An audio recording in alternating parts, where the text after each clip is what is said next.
Hello and welcome to another episode of The Partial Historians. I am one of your hosts, Dr. Rad, and to my lovely left is Dr. Greenfield. Welcome, dear listeners. Hey, Dr. G. How do you be? I'm good, thank you. We are journeying through the history of Rome from the founding of the city, and we're making some progress finally, I feel like. I think we're speeding up. We are a little bit. Almost. Yeah. So please join us, dear listeners, as we delve into the Republican rumblings of Rome. Where were we up to last time, Dr. G? Well, we were in a really interesting moment where one of the tribunes got into a bit of a beat-up with some lictors in the street. Didn't he just? I was like, ooh, public violence. Yeah. It was all happening. Definitely fitting into this this idea of the struggle of the orders, which we've been talking about for, well, not literally decades, but decades in terms of our sources. The patricians versus the plebeians, who will emerge triumphant. It's, and one of the things that we have to keep in mind with this sort of material is that our historians, Livy and Dionysius of Halicarnassus at this point in time, are writing much later than the history that they're narrating. Oh, yeah. And part of the suspicion that many scholars have about this sort of historiographical writing is that both of these people know how this is going to end. Yeah. So they're setting up the narrative for you in a very specific way for you to enjoy. Oh, yeah. There are a lot of questions over what actually happened versus the narrative Romans need to hear about themselves. Well, yeah, exactly. So the last time we were talking about this very particular guy, Volero, who seems to have been rather studly, if I say so myself. Former centurion. Yeah. Got to work out. Yeah, exactly. And he had been chosen, I think we stopped where he had just been chosen to be tribune of the plebs. So basically the representative, one of the tribunes of the plebs, who are meant to represent the plebeian interests. Some sort of safeguard against the rich, wealthy patricians. Yeah, so, I think your source material and my source material sort of cross over a little bit. They do a little bit, yeah. I'm up to the part where Volero is just about to get elected as tribune. Yeah. And he's just been very angry because he's been officially demoted from centurion to regular foot soldier. Just average guy in the street. Yeah. And he's like, buddy, I know how to manage. I've got skills. How dare you? How dare you? And he's gotten quite angry about that. And his response to that is to then stand for the tribune of the plebs. Yeah. He's now a visible, angry, disaffected plebeian who's also been stripped and insulted of his position. Hell yeah. Quite a brawl ensued. Yeah. So this leads us to round about 472 BCE. So say you. So say you. Circa.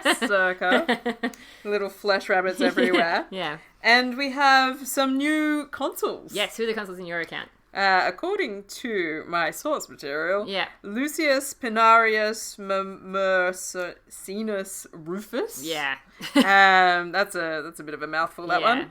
And Publius, Furius, Medullinus, Fusus. I too have these people as consuls for this year. Now, Pinarius, I don't think we've ever seen before.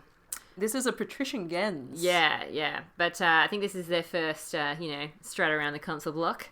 Whereas Furius is, I would imagine, from from our favourite family, the Furii, because they're always so furious. Yes, I have a note here, presumably related to Spurious Furious. Exactly. But we're not sure how. And wasn't it Furious? Because I kept getting excited when I saw the S. There was some more Furii in there as well. Yeah, so they're definitely, patrician through and through. Yeah, so this means that both of these consuls are the sort of people that you don't want to have to call out to across a dinner party because, whoo, what a tongue twister. So many names. Yeah, and so little time. But this is a bad year. All up. Yeah, it is quite turbulent, yeah. It is a huge year, but a bad year. What does Livy have to tell us about this? Well, see, in Livy's account, he has signalled already that the plebeians are interested in Volero becoming tribune. Presumably because, after he, is virtually stripped and starts a brawl. They're like, this is the kind of guy that we need on our side. Uncompromising, unflinching, and hot stuff. So he's already kind of signaled. I've seen that boy without his shirt. He's not kind of man. So they're already interested in him as tribune. So I'm kind of a little bit ahead of you. Is there anything crucial about the election of Volero in Dionysius? No. Okay, cool. Nothing crucial about the election. Okay, cool. But there does seem to be some really bad pestilence. Ooh, that's not a good sign. Yeah, pestilence has reared its head. That must mean that the gods are angry. According to Dionysius, yes. So there's awe and fear of the gods happening. Yep. There are many prodigies at this time, apparently. Okay. Bad prodigies. Is this because Dionysius is trying to indicate that we should be afeared, that Volero is stepping in? It's no. And I'll hold off on my judgment call of why this pestilence might be bad. Interesting. Okay. Because it plays into some other things, I think. Okay. It is a pestilence which seems to primarily attack pregnant women. Okay. I feel like this is going to have something to do with Vesta, because you're giving me this eye, which the listeners can't see, but she's got that unmistakable virgin twinkle in her eye. I've got my glint on.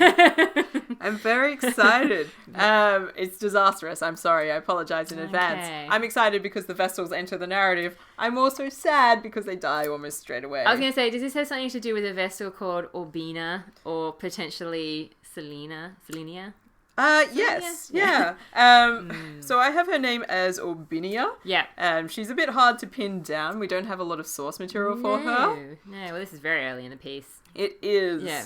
And it seems that this pestilence is attacking pregnant women. Because the Vestals have been not virginal? Because the Vestals perhaps haven't been well behaved. Oh dear. Awkward times. So there's many public supplications made. Yeah. There's expiatory sacrifices made on behalf of the state and in private homes. Okay. So on all levels, they're like, we've got to solve this pestilence. Well, I guess that would make sense because for listeners who missed out on one of our very, very early forays into podcasting, Vesta is the a goddess of the hearth.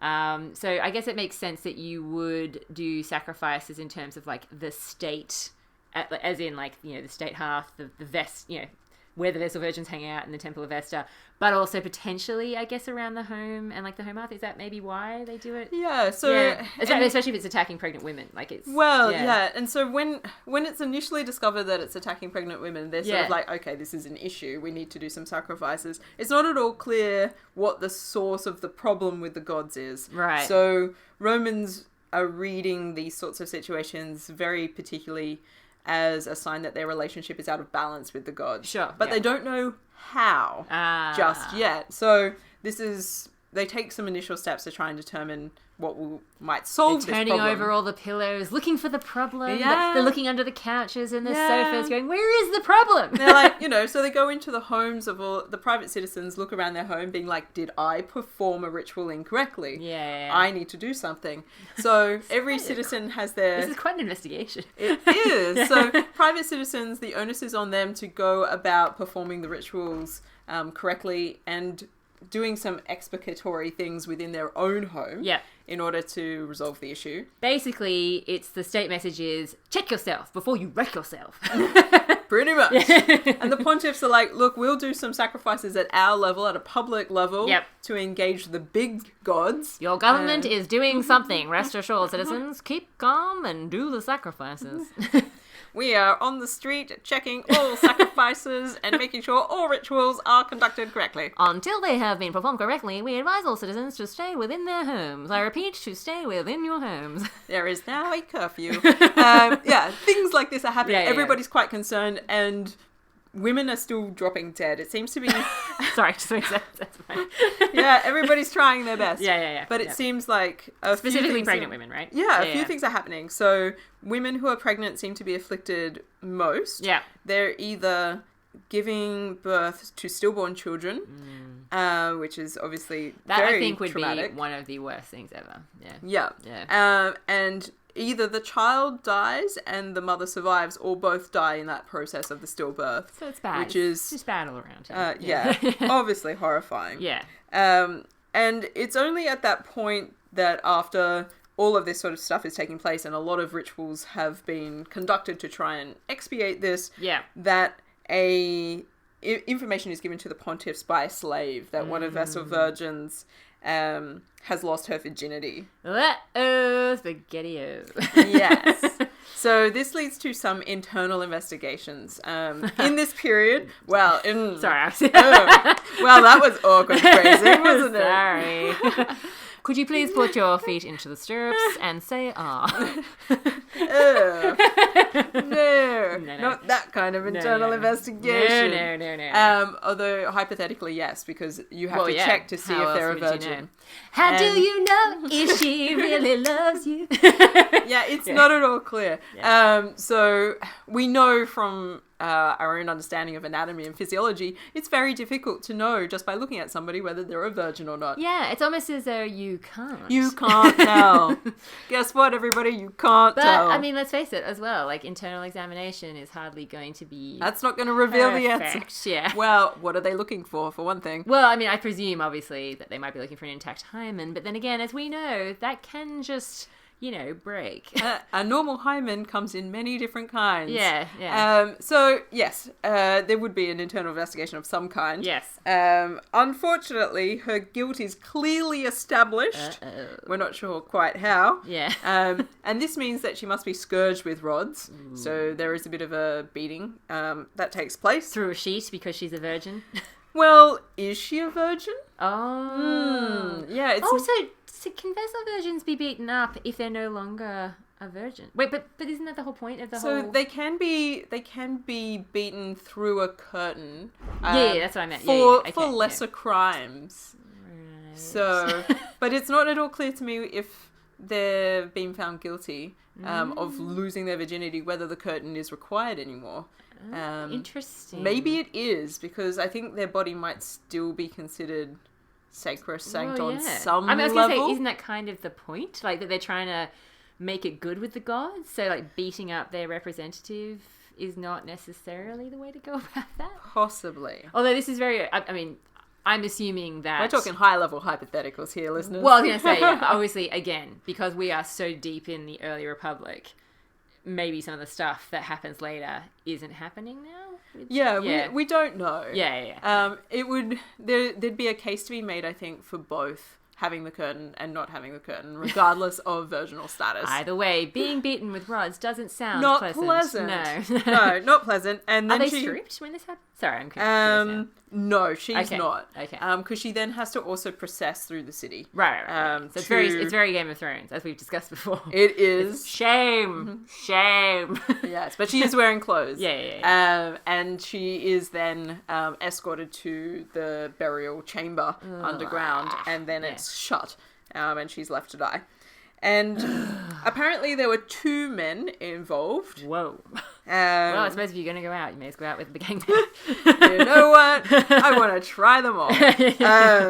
So 2 men are found to be implicated in this case of the loss of virginity. Let me guess. They are punished, but to a lesser degree. Well, no. One of them kills himself. Oh, well, okay. Self-punishment. And the other one is scourged in the forum like a slave. Well, yeah, see, I still think that's lesser than being scourged and then killed. And then put to death. Ah, crap! Alright, fine. So it seems likely that the scourging of the Vestal, we're not sure if that's public or privately done. Yeah. Well, technically, isn't that meant to be something that the Pontifex Maximus does? Yes. Yeah. So who is the chief of all priests, etc. Yeah. So it's quite possible that the trial is done in-house by the college, and that the scourging of the Vestal is also done in a... I think in college space rather than public space. This is the first naughty Vestal that we have come across in the Republican period, isn't it? Is it? I think so, yeah. Yeah, well, there you go. There you go, guys. Our first. For her as well as for us. Unfortunate times. Yeah, but this is going to be something... A very early case, yeah. This is going to be something that pops up, unfortunately. Oh, I think we had Appius maybe earlier. Oh, that's true. Yeah. But was she killed? I can't remember. Anyway, yeah, this is definitely something that's going to crop up every now and then when things aren't going well for the Romans and they don't seem to be able to find any other explanation. It usually ends up being a virgin that takes the fall. The virgin takes the fall. Sorry. Yeah, look, I mean, I'll let you have that one. Yeah. I've got nothing to add there. I do think what I am curious about with this narrative is that it's really only Dionysius that focuses on it. Well, yeah, and absolutely. it crops up out of almost nowhere as an interlude before we get back to what is happening with Volero.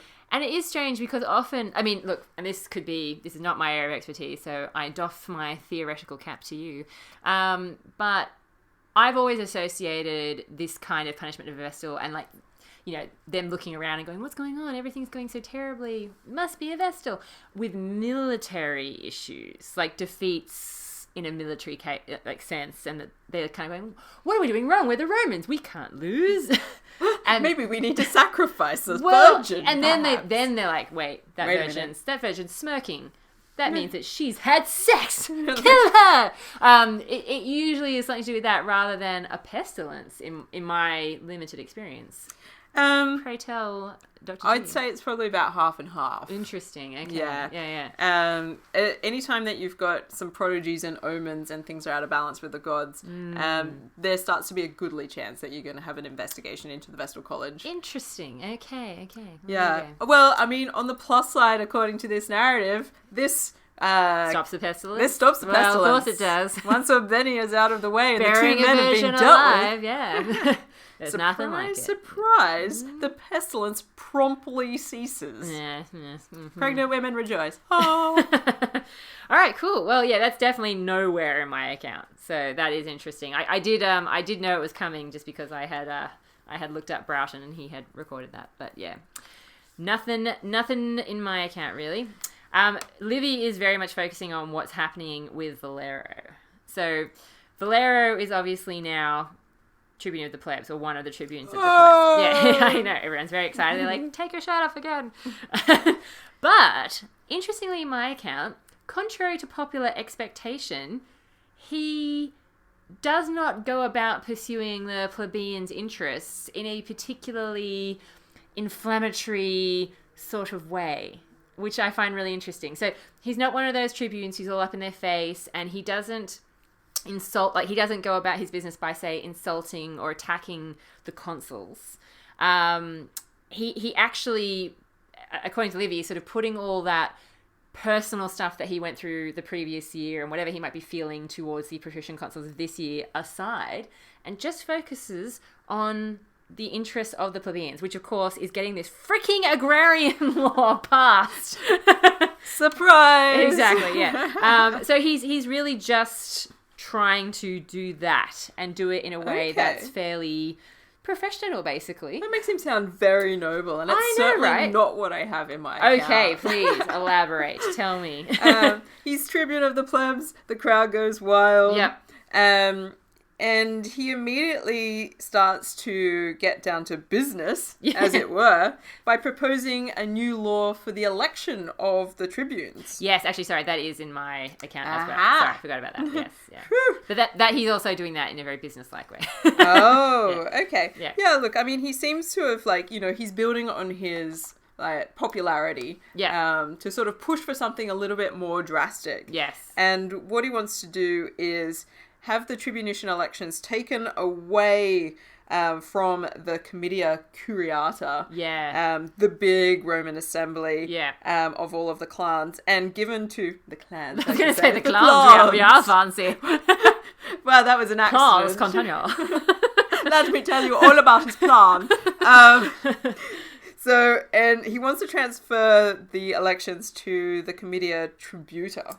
Yeah, and this is obviously where we're more familiar with the tribunes, getting elected and having their business taken care of, because this becomes more significant later on. But partially, I think, as a result of this sort of move, like these kinds of moves. And Livy makes a really interesting comment at this point in time, in that he says, look, this seems like big deal, big whoop, so transfer it. As long as they're getting elected somewhere, who cares, right? But it's a big deal. But it's the thing, yeah. Livy's like, look, whilst it seems like no big deal and just a minor tweak to the system, he openly says this is actually a big deal because it means the patricians could no longer use their clients to manipulate the elections of the tribunes, which is makes so much sense, and I'm glad that he's just coming right out and saying it, because we have talked previously about tribunes that were, pressured by the patricians or were obviously representing patrician interests, not plebeian interests. Obviously proxies Pretty for the much, patricians. yeah, and that's why I think sometimes this struggle of the orders narrative does fall into the background, because there are tribunes who aren't really doing much in terms of progressive, legislation and that kind of stuff. Yeah, they're certainly not representing the will of the plebeian class. Yeah, and you've got to represent. You know what I mean?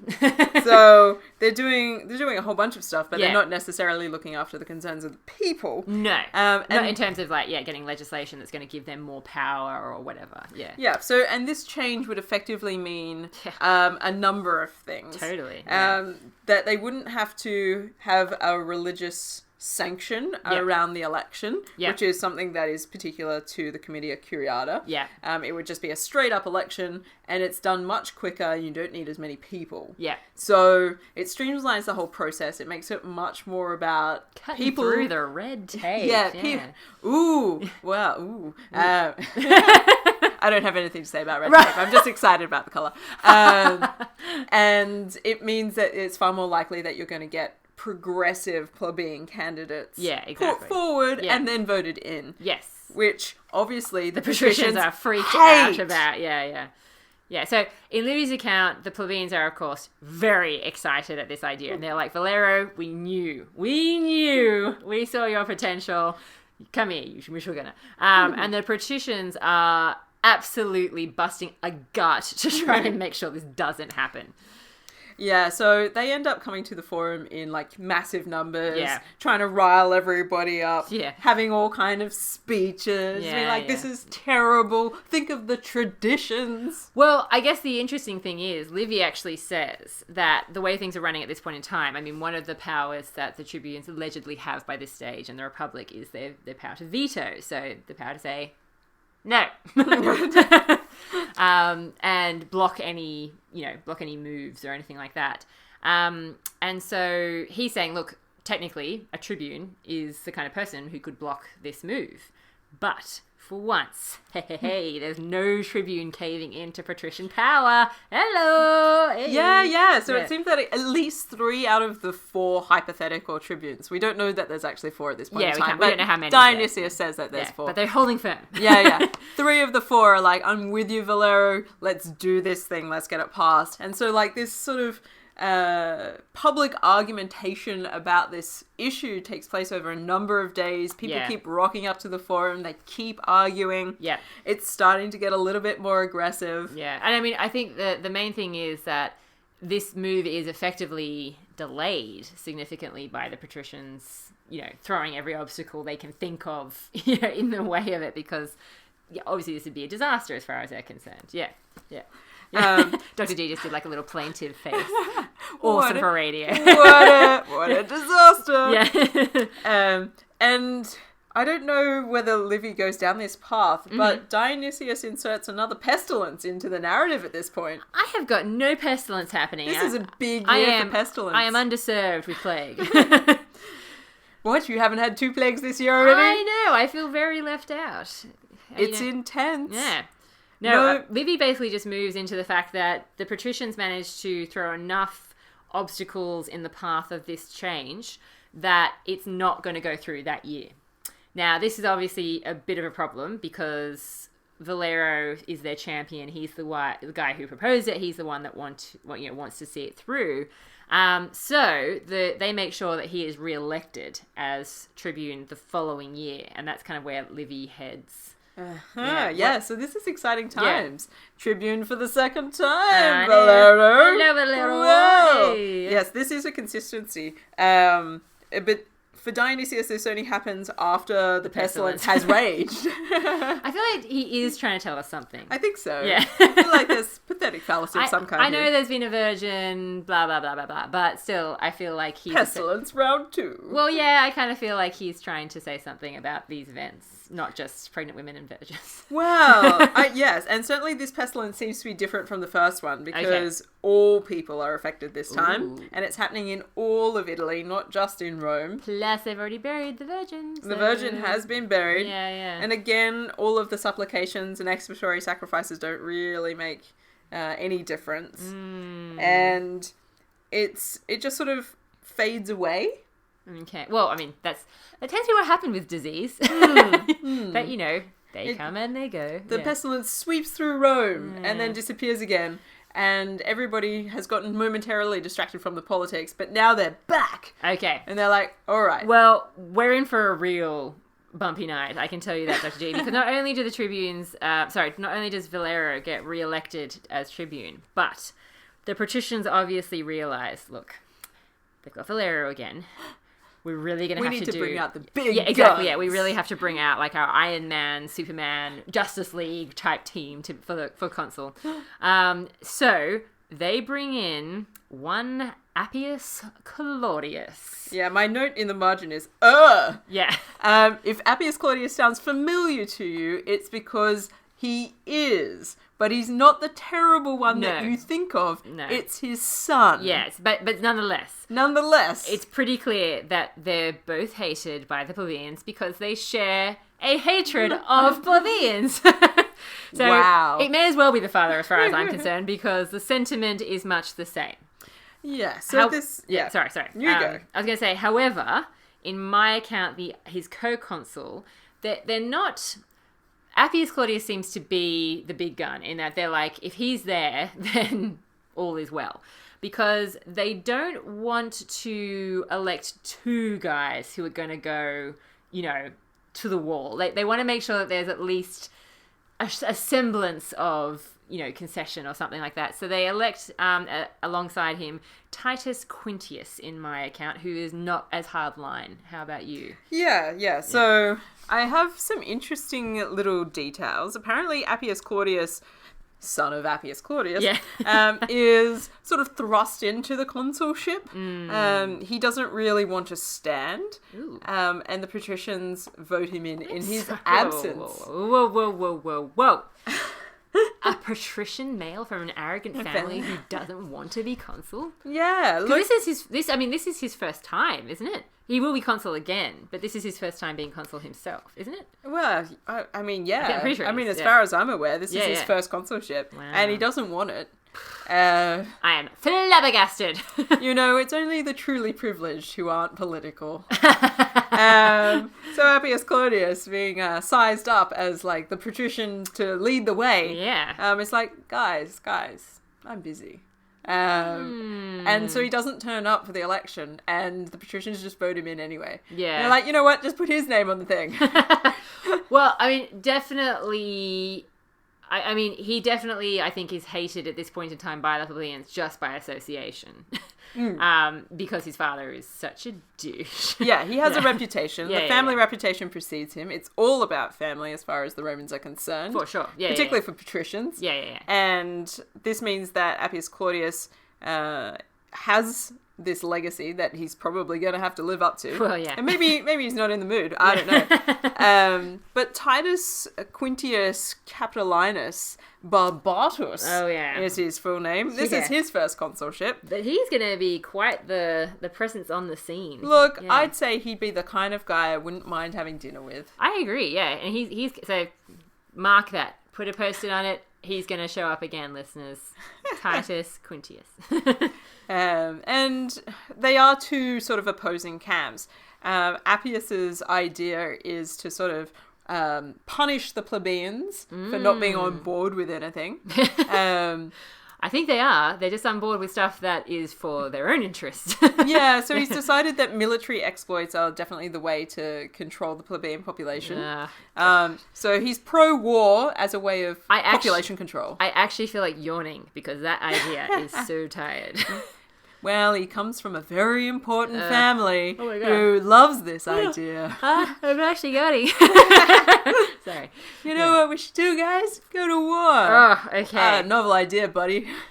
Okay, interesting. Okay, Livy seems to be more concerned with talking a little bit about the tribunes themselves. In my account. So obviously we've got Volero, and as his main I don't know, like sidekick, I'm going to say. Sidekick tribune. We have this guy. His buddy in arms. Yeah, named Laetorius. Does he turn up in your... Oh, yes, he does. Quite a lot later on from where I'm at the moment, but he definitely comes up. Okay, I'll let you continue on then. Oh, no, please go. Okay, all right, well, so Laetorius is obviously fresh to the business at hand, whereas Volero has already got, a year or two up his sleeve. And he is therefore kind of very keen because he's peachy keen jelly bean because he is just new to fighting this fight. And unlike Volero, who is still basically just saying, look, I'm a cool guy, this is a cool law, and not attacking the consuls, Laetorius comes out like fists are flying. And he starts really severely attacking Appius and his family. Talking about how basically they have a history of being douchebags. Fair enough. This Appius that you see before you is a douchebag. His father before him was an even greater douchebag, and so on and so forth. But because did you know that their family emerged from the swamp of douche? Well, pretty much, yeah, exactly. So he's really going for it. Now, this is pretty common in Roman politics by Livy and Dionysius. It's a tradition by Livy and Dionysius' stage. So this isn't really that alarming, but I guess it does form a bit of a contrast to the tactic that Volero has been pursuing. However, typically, I think, Livy comments that this guy, his background is obviously not one of lofty politics. Laetorius is a rough soldier who's become a tribune. And therefore, he does not have the rhetorical fireworks needed to make this kind of work. So he basically has to sort of stop halfway through and just be like, kind of lost my train. That's all I got to say about that guy. I have lost my mojo. I've lost my mojo. I admit it. He basically says, I don't have the ability to speak off the cuff like these guys do. However, I can do one thing, and that is be really freaking tough. So who's with me for toughness? Yeah, exactly. In other words, I want you all to show up tomorrow, and either I will get this passed or I will die trying. Ooh. Kaboom. I feel like I have to pause there and see what you have to weigh in and say about this. Wow, Yeah. okay. We get to the same point eventually. Okay, But the alright. path is a little different. Fair enough. Dionysius spends a lot of time setting up the way that Appius Claudius is this aggressive, vicious, horrifying patrician who basically gets up in front of the plebeians and tells them that they're worthless, they're ungrateful, they've never amounted to anything, which is why they're plebeians in the first place. I think you'll find that that's not the case. Yeah. Look, he knows how to charm a crowd. Let's face it. And his father is weeping into his toga going, I just couldn't be more proud. He said everything I told him to, and more. You teach them when they can walk to hate anyone who's not born with the same privileges, but when you actually see them acting like a douchebag in public, it's just, oh my god, it gets you right here, you know what I mean? Yeah. That's the family. Yeah, that's the family, yeah. And Quintius, on the other hand, Yes. is set up very particularly as the negotiator. He does seem to be the more softly neutral. approach. And he's like, let's talk to the plebeians as if they are citizens. And Appius Claudius is like, what a notion. It's almost as though they're fellow human beings, deserving of some semblance of respect and attention. Yeah. But crazy but talk. also Yeah. no. Yeah. And in the sort of the backwards and forwards between these two consuls, because Yes. they're clearly not aligned with each other. No. What the tribunes of the plebs do is get up and say, you know that law we were trying to pass last year? Yeah. We still want to pass it, Yeah. but now we want to push it a little bit further. Ooh. And not only do we want to have the tribune of the plebs voted in via the Comitia Tributa, we also want the aediles voted in via that one as well. Whoa, that's messing with the cursus honorum in a whole new way. Well, I don't even know if the cursus honorum really properly exists in this it period probably of doesn't, time. no, but I feel like, it's upping the ante on a thing that the Romans and Dionysius understand is coming into play. Yeah. And I guess they've got to explain how they ended up being voted in different ways. That's true. And I guess the thing is as well, like, just as an FYI for audience members, regardless of whether the cursus honorum or more this like order that you're supposed to progress in terms of the magistracies that you hold, Aedile is definitely, it's not like consul, I guess is what I'm trying to say. It's definitely like a junior-ish position. It's a very junior position. It's an initial step. Exactly. It's maybe above quaestor, but that's about it. Yeah. But still, it's significant that they want to have a say. Yes, and importantly, it sort of suggests to the patricians that the state, as it currently functions, is being completely undermined. Because if they agree to this, it means that they don't have as much say in those lower level magisterial positions. Yeah. Well, and the idea, I mean, again, whether this exists or not, but kind of the idea by Livy and Dionysius' stage is that you hold these offices in a certain order so that you're getting more experience and, you're working way up you're literally working way up the ranks. What? Yeah. So for them to control the stepping stone potentially, or one of the stepping stones, let's say, it's massively significant. It's a real problem. Yeah. So Quintius goes out and tries to persuade the plebeians that maybe this isn't the best law to pass, and wait, the Aedile one or the... Yeah. So the tribunes of the plebs are still pushing for this same law, now with this additional sort of amendment. Gotcha, yeah. Quintius comes out and is like, look, this is going to be really challenging, this raises lots of questions, and the plebeians seem to be pretty receptive to that approach. But then Appius Claudius decides to have a chat. And he takes the floor. He's sweeping aside everybody from the rostra. Up he gets. And he basically tells them that the plebeians are bitter and intolerable. Well, yeah. Oh. And they're worse than slaves. Oh, okay. Yeah. He goes to town. He tells them that they've violated the public faith. They've deserted their generals. They're guilty of perjury of the gods. They subvert the laws. They're trying to overthrow the constitution of their fathers. They have no moderation. They lack moderatio, what the Greeks would call sophrosyne, this like key idea of balance, which of course you can only have when you're lucky enough to have enough in your life to feel like moderation might be a choice. Yeah. And... Exactly. And they can't behave like good citizens, so they deserve nothing. Oh my god. I'm so sick of these entitled... I was going to say white men, but let's face it, they're all the same race. I'm so sick of these entitled patricians. My god. Like... And he basically comes out with a much broader rhetoric. So Dionysius jumps into giving like a speech into the mouth of Appius Claudius at this point. Of course he does. But basically says stuff like, we have a set of traditions. Yeah. And your attempts to undermine that set of traditions is actually going to kill the state. That's the problem here. That's interesting because, see, again, like you said, we're actually taking different journeys to get to, I think, the same point. Okay, can I just get in there? Yeah, I'm going to get in there a little bit. Okay, so... The next day, everyone assembles, just like Laetorius had requested, okay? Ooh. Yeah, exactly. The tribunes basically seize control of a temple, in order to make their pitch, I suppose.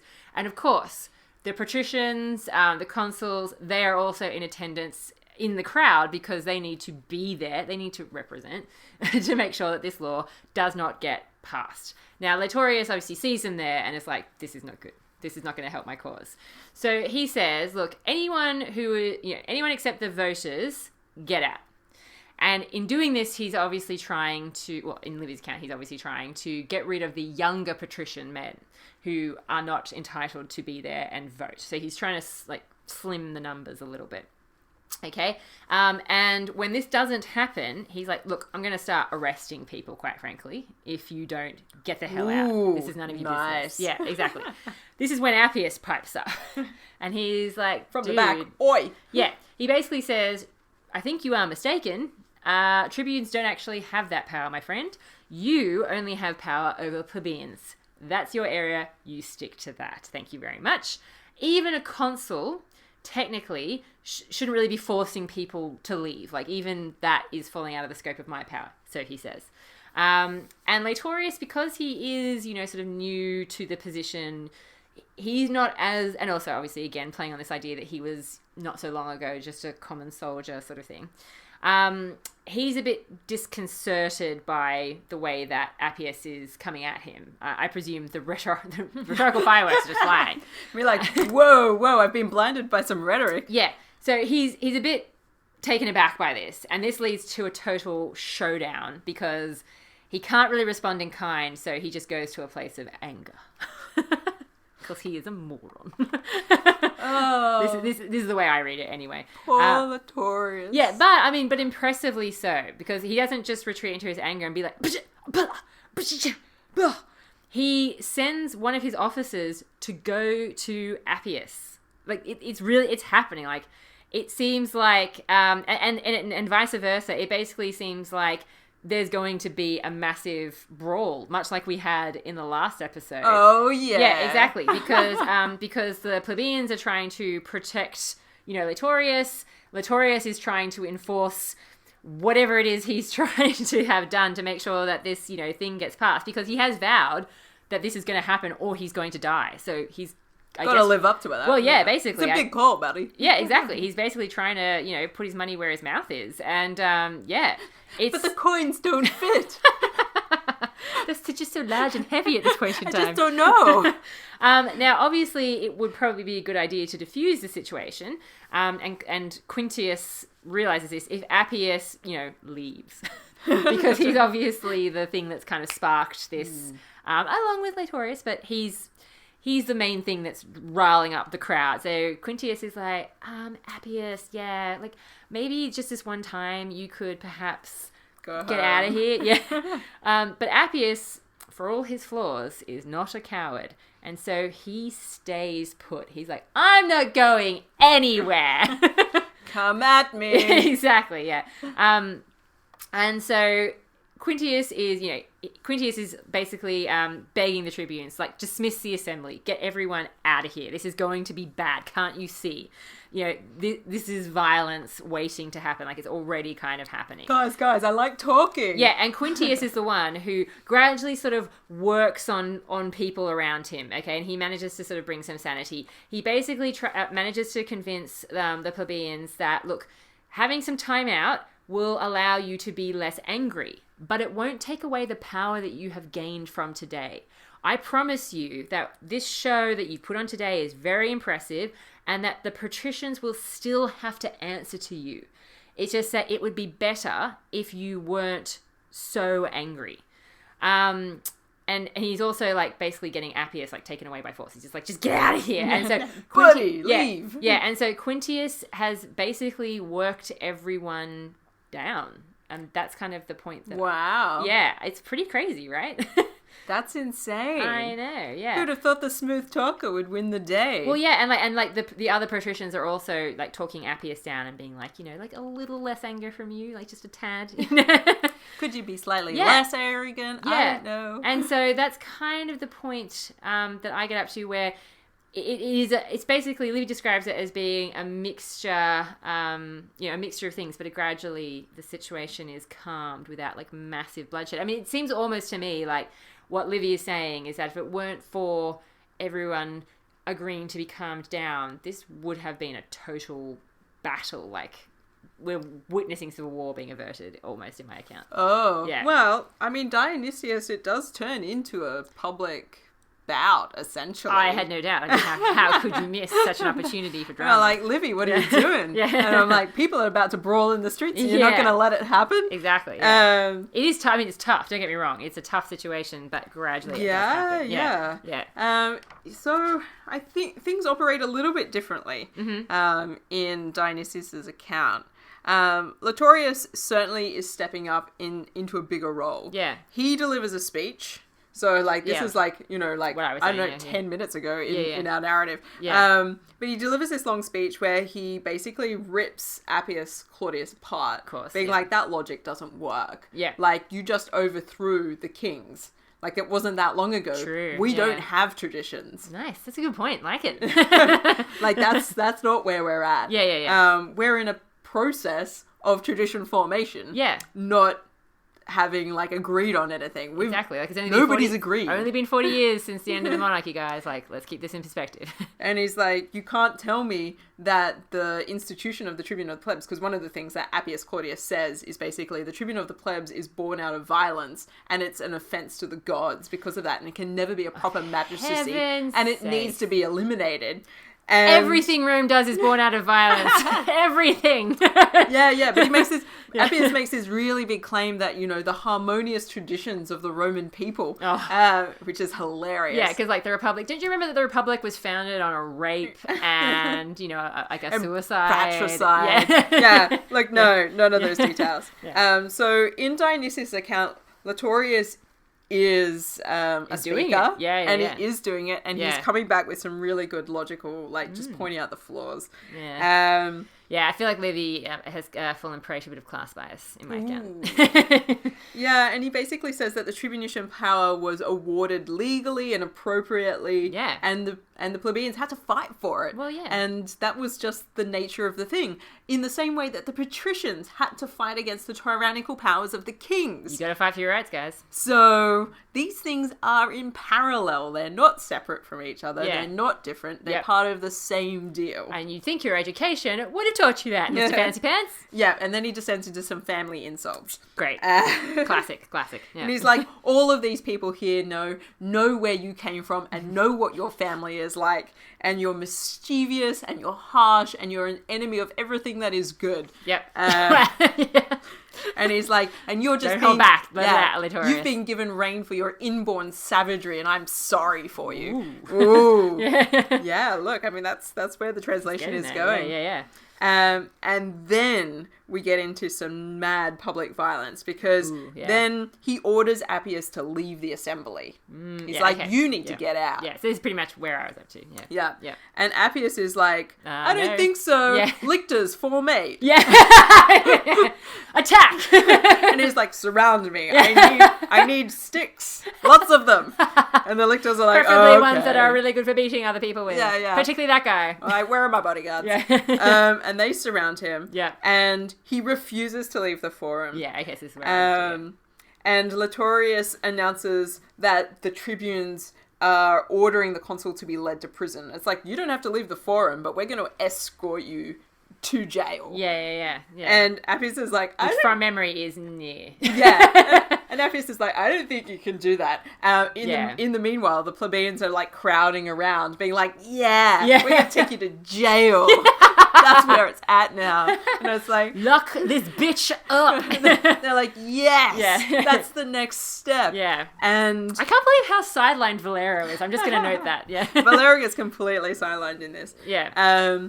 Laetorius takes the moment. Yeah, and he totally does. He sees that the public skirmishing is not going well. Yeah. The lictors are starting to beat up citizens, plebeian citizens. And I very much picture this as being, like, when I was reading this, I was very much picturing them being literally on either side of, like, the crowd. And madly trying to get to each other to do what it is they want to do. They look at each other across the crowd, and that hate somehow turns to love. Yeah. Actually, I thought you were going to say lasers, but okay. Yeah. So Laetorius sees that it's not going well. Citizens are being beaten up by lictors, so he gets in there himself, because he's like, well, I'm the tribune. Yeah. My body has sacrosanctness about it. I can't be touched. This is what I was born. This is the role that I was born for. Appius doesn't care about that and beats him anyway. What, personally? Yeah, it seems like it. Or gets his lictors to do it. Okay. He gets, like, they get all mixed up in the crush, in the public brawling. Wow, and Laetorius comes away with some injuries, so he's clearly been in a brawl, and his body has clearly been violated. Jesus, yeah. Yeah. And this means that the anger that lingers from this moment perpetuates over the next few days as well. Ooh. Because Laetorius comes out and be like, the body of the tribune of the plebs, I've been trying to save you from violence. My body is sacrosanct. Yeah. You know, this is too much. Yeah. Look at this. This is what has happened. I've been trying to defend you. Interesting. So yeah, this is massive. Okay. But yeah, I think this was sort of like, I think at this point our narratives start to converge. Yeah, well, definitely. Again. I mean, obviously we've got to a point, even though our sources have made some very interesting points in the lead up to that, which obviously probably reflect their their personal interests in the kind of point they're trying to make. We do get to this essential point of, a brawl, which is practically like, a civil war in terms of, patricians versus plebeians and the state being torn into. And obviously it's like, where to from here? Again, what are we going to... Well, what's going to happen? I mean, Dionysius rounds this up by saying that, so Quintius does do the sort of ameliorating sort of moment. Yeah. And he says, look, let's send all of this to the Senate, because that's actually what Appius is kind of advocating for. Yes. Let's see what they say. And the Senate's like, we're happy to have this law go to a vote. Right. Yeah. And it gets passed. Yeah, well, that's the conclusion of this, is that the Senate allows its passage. Yeah, and that's kind of where I end up as well. The people vote on it, and it's agreed that the election of the tribune of the plebs will now shift from one type of assembly to another type of assembly, outside of the control of the patricians to the greater extent that it was before. Yeah, and that's kind of where it ends up with me as well, in that, after the cooling down and the people have been sent away, the consuls are like, right, let's meet in the Senate, and it is a mixture of, high emotions in terms of some patricians are obviously afraid about what they've just seen, and that's affecting their judgment. Some are freaking angry at what they have just seen, and that's affecting their judgment. But regardless, they do have time to sort of think about what has actually happened. And they do calm down. And whilst they're calming down, they do thank Quintius for being kind of a voice of reason in the midst of all that craziness. And they basically are coming down to it and saying, right, well, essentially, we are talking about people feeling disenfranchised. And I think it's so interesting that Livy sort of brings it back to this, because they do say, look, Appius, you are a consul and you do need to be happy with the respect and the position that you hold. This ongoing battle between tribunes and consuls for power and domination is affecting the well-being of our state as a whole, and that's what we have to focus on right now, which I'm like, finally! Yeah. I just have to read this one sentence out because I thought it was really, really interesting. He says that in this meeting, it is said that the object of the dispute is not the safety of the Commonwealth, but who should have the disposal of it, mangled and torn as it is. So, it has been, Rome is suffering. It's in this really bad place. And what you're essentially asking, it's a pissing contest between the tribunes and the consuls about who's going to, feel like they have control, who's going to have, Yeah, and this is coming on the back of, years and years of this agrarian crisis. Yeah. And an absence of grain and pestilence, according to Dionysius as well. It's like the state has gone through a whole bunch of really horrifying experiences. Yeah. I mean, the population must be totally. significantly smaller at this point than it was even just a couple of years ago. For sure. And the patricians are still bickering about this kind of stuff. Well, and it's exactly. You guys need to move on. Yeah, and what Appius eventually says in my account is that he basically says, look, in front of gods and men, I think that this is a massive mistake. I think this is a huge betrayal of Rome. I think that you're just giving in out of cowardice, which is not what you should be doing. He actually says that this is worse than the first secession of the plebeians. Wow. He's like this, which, in case you haven't listened to that episode of ours, so this is way back at the beginning of this sort of crisis. That's the start of the crisis. Yeah, it's that was a while ago now. A long time ago. But where the plebeians essentially seem to have been like, you know what, if we're not going to have a say, then we're just going to pack up shop and go and set ourselves up somewhere else. And they have to be coaxed back to Rome by the patricians. So for him to say that is pretty significant, even though, as you say, the law does get passed, which is it's what we've been promising you for a long time, that eventually the plebeians will start to have some impact, and get some concessions by sheer persistence. They've been pushing for so long, and we're finally starting to see a little crack of a breakthrough. It's taken us a long time, but we're getting there. We are getting there. So that's probably a good point for us to wrap up, because it's kind of it's actually kind of a happy note in a sense, even though Appius is such a downer. Wow, what a character. But yes, we've reached a point of a narrative conclusion of sorts for this moment. Yeah. So, all right, that would mean, Dr. G, that it is time for the partial pick.